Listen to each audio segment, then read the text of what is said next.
I was in this video we will be doing a review of Wimpy Meltdown. Just 2 chapters, so let's start. Saturday. Me and Roderick were just sitting around in the house today, so Mom sent us over to Grandma's house to rake her leaves. Mom said she'd pay us $100 each in Mom bucks for each bag we filled. Plus, Grandma said she'd give us hot chocolate after we were finished. I didn't feel like working on a Saturday, but I realized but I needed the cash. Besides, we've got some rakes and plastic bags from our garage and headed down to Grandma's house. I took one side of the yard and Roger took the other. But 10 minutes into the job, Roger came over and told me I was doing everything all wrong. Roger said I was putting way too much leaves in each bag, so I just tied the bag closer to the bottom and I could get done a lot quicker.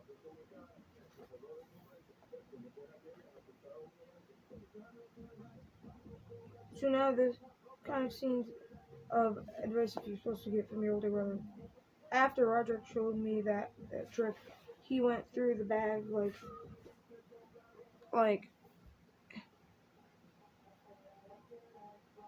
after Roderick showed me the trick, we went through the bags like there was nobody's business. In fact, we ran out in half an hour. Grandma didn't seem too happy about forking over the hot chocolate when we came back inside, but like they say, a deal's a deal. Monday. Ever since career day, Riley has been spending lunch with a bunch of girls who sit in the corner table in the cafeteria. I guess that group of them is like the future nurses of America or something. I don't ask what they talk about over there. They just whisper and giggle like a bunch of first graders. All I can say is they better not be talking about me. You remember how I said Roderick is the only one who knows the really embarrassing thing? Riley knows the second most embarrassing thing that ever happened to me, and I really don't need him digging it back up. Back in 5th grade, we had a project in Spanish where we had to do a skit in front of the whole class, and my partner was Riley. We had to do the whole skit in Spanish. Riley asked me to do whatever, asked me what I would do for a candy bar, and I said I'd stand on my head. But when I tried standing handstand, I tipped over, and my rear went right through the wall. Well, the school never bothered to fix the hole, so for the rest of the elementary school, my butt print was on display in Mrs. Gonzalez's room. And if Riley spreading that story around, believe me, I'm going to tell the whole world who ate the cheese. Wednesday. Today I realized that if I wanted to know that Riley and those girls were talking about at lunch, all I had to do was read his diary. I'll bet he's writing down all this juicy gossips and that thing. That the problem is Riley's diary is locked. So even if I got a hold of it, I would have to find a way to open it. But then I thought of something. All I had to do was buy the exact same diary as he has, and then I'd have the key. So I went to the bookstore tonight and got the last one on the bookshelf. I hope buying that thing was worth it because I had the cash and half my mom's bucks to pay for it. And I don't think Dad was too thrilled with the idea of buying a sweet secret diary either.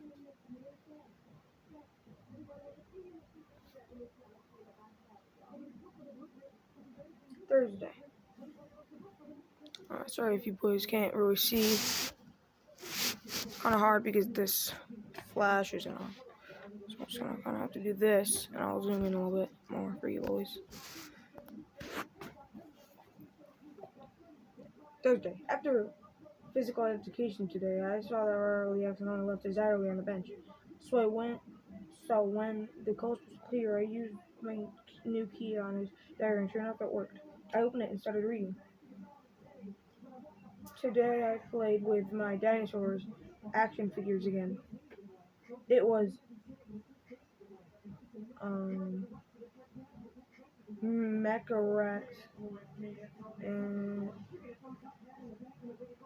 Ter- Terra- Triceratops and Mecha Rex. It did. I don't know how to read that, so you guys are gonna have to think of that myself. I'll give you guys a little bit of time to do that. You guys can even see it. Alright. I flipped through the rest of the book to see my name was in there anywhere, but it was just page after page of this garbage. After seeing what was going on in Robin's head, I'm kind of starting to wonder why I'm not even friends with him in the first place. Saturday. Things at home have been really good for about a week. Roderick has the flu, so he doesn't have any energy to bother me, and Manny has been at grandma's, so I had the TV all to myself. Yesterday, Mom and Dad made a surprise announcement. They said that we were going away for the night and that me and Roderick were in charge of the house. That was pretty big news because Mom and Dad never left me and Roderick on our own before. I think they've always been afraid that if they go away, Roderick was going to have a huge party and trash the house. When Roderick knocked out with the flu, they must have seen their big chance. So after Mom and Dad gave her speech about responsibility and trust, they took off. The second Mom and Dad walked out of the door, Roderick jumped off the couch and picked up the phone. Then he called every friend he knew, and he called every friend he called every friend he knew and told them he was having a party. I thought about calling Mom and Dad to tell them what Roderick was up to. I've never actually been to a high school party before, so I was curious. I decided to just keep my mouth shut and soak it all in. Roger told me get some folding tables out of the basement and bring a couple of bags of ice out of the downstairs freezer. Roger's friends start to show up around 7, and before you know it, there were cars parked up down the street.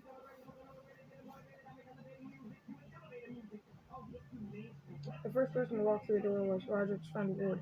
A bunch of more people started showing up after that, and Roger told me there were going to need more tables, so I went downstairs to get them. But as soon as I stepped foot in the basement, I heard the door lock behind me. I pounded on the door, but Roderick just cranked up the music to drown me out. So so I was stuck down there. Man, I should have known Roderick would go and pull something like that. I guess it was pretty dumb of me to think Roderick was gonna let me in on the action. It sounds like this pretty party. I think some girls even showed up at one point, but I couldn't be too sure, because it was hard to keep track of what was going on from just looking at the bottom of the people's shoes. The party was still going strong at 2 a.m., but that's when I gave up. I spent the night on one of the spare beds in the basement, even though there were no blankets on it. I practically froze to death, but there was no way I was going to use a blanket from Roderick's bed.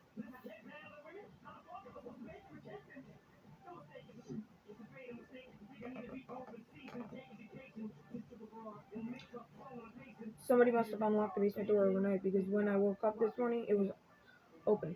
And when I walked upstairs, it looked like a tornado had touched down on the family room.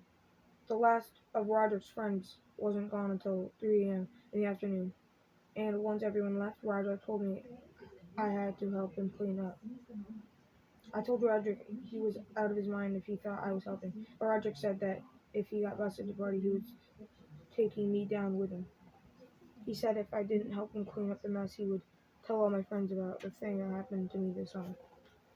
I couldn't believe Roderick would play dirty like that, but I could tell he was serious, so I just got to work. Mom and Dad were supposed to be back by 7, and we still had a ton of work to do. It wasn't easy to erase all the evidence of the party. These Roderick friends had left trash in all these crazy places. At one point, when I went to make myself a bowl of cereal, a half-eaten piece of pizza fell out of my box. By 6:45, we had things pretty well wrapped up. I went downstairs to take a shower, and that's when I saw a message on the inside of the bathroom door.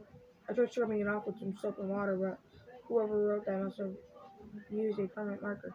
Mom and Dad were going to be home any minute, so I thought we were doomed. But Roderick had a genius idea. He said we could switch the door and replace it with a closet door from the basement.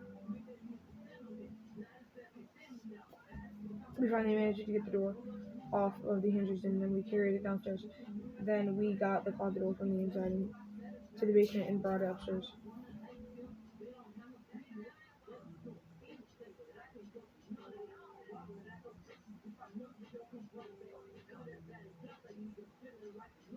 We made it through with no time to spare. Mom and Dad's car rolled into the driveway right when we were tightening the last screw. And you could and and Dad's car and you could tell that we were pretty relieved that the house didn't burn down while we were away. I don't think we were totally out of the woods just yet Dad with because with the way Dad was poking around tonight, I'm sure it won't be long before he figures out about the party. Well, Roderick might have lucked out this time, but all I can say is that he was glad he should be. Manny wasn't there to see the party. Manny's a huge tattletale. In fact, he's been telling on me ever since he could talk. He even told me for stuff I did before he could talk.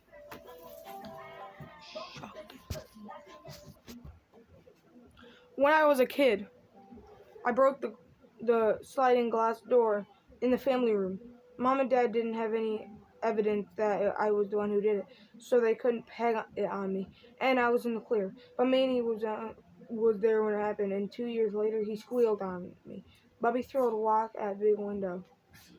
So after Manny started talking, I had to worry about all the bad things he saw me do when he was a baby.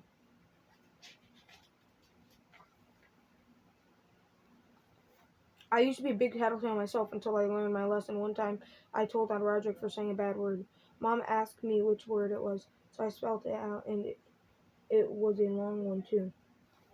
Well, I ended up getting a bar of soap in my mouth for knowing how to spell that word, and Roderick got off scot-free. Alright, that's the end of this reading book, so see you guys in the next one. Peace!